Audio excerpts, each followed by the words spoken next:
আসসালামু আলাইকুম রহমতুল্লাহি ওবারাকাতুহু। হিন্দু ভাই বোনদের প্রতি আদাব, অন্য অন্য জাতির প্রতি আন্তরিক ধন্যবাদ। আমি আজকে আপনাদের মাঝে আরেকটা উপদেশ নিয়ে এসেছি। আমার সেই উপদেশটা হচ্ছে, আজকাল অনেক জায়গায় অনেক দেশের থেকে আমাকে ফোন করতে আছে। আমি ইন্ডিয়াও আপনার কয়েকবার গিয়েছিলাম। ইন্ডিয়া বোম্বাই গেছি, ধুবড়ি গেছি, আসাম গেছি, কলকাতা গেছি। তো অনেক জায়গার থেকে আমাকে ফোন করতেছে যে ভাই, ডাক্তার ভাই, আমাদের যে একটা হাঁপানি রোগ আছে, কেউ অ্যাজমা বলে, কেউ হাঁপানি বলে, আমরা দীর্ঘদিন কষ্ট পাইতেছি। এখন এটাকে কি করণীয়? ডাক্তারের সাথে যোগাযোগ করতে আছি। তো আমি তো ভাই, ডাক্তারের সাথে যোগাযোগ করার সমস্যা নাই, যদি ডাক্তারি ওষুধের দ্বারা যদি আপনার লাস্ট চিকিৎসা এসে যদি আপনি তাও সুস্থ না হন, তাহলে আপনার একটা কাজ করবেন।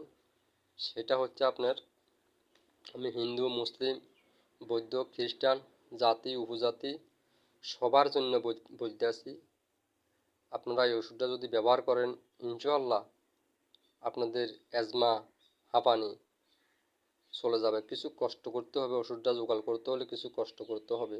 সেই ওষুধটা হচ্ছে আপনাদের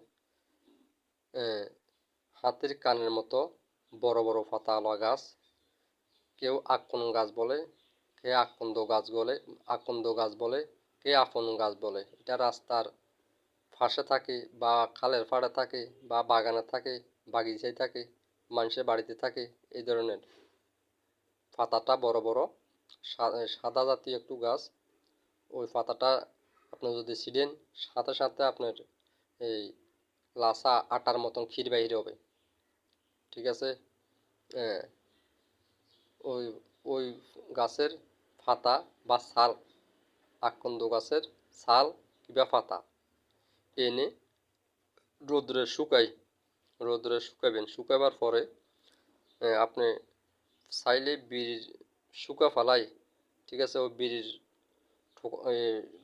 এটা ঠোকাটার মাধ্যমে ঢুকাইয়া এটাকে কি বিড়ির মতন টানতে পারবেন। আর না হলে কাগজ এনে বাজার থেকে কাগজ বিড়ির মতো কাগজটাকে বানাবেন। বিড়ির মতো বানাবেন কাগজ দিয়ে, একটা এরকম কয়েকটা বিড়ি বানাবেন, 7, 8, 10টা বিড়ি বানাইয়া ওই শুকাগুলোটাকে শুকাইবেন রোদ্রে শুকাই। আকন্দ গাছের ছাল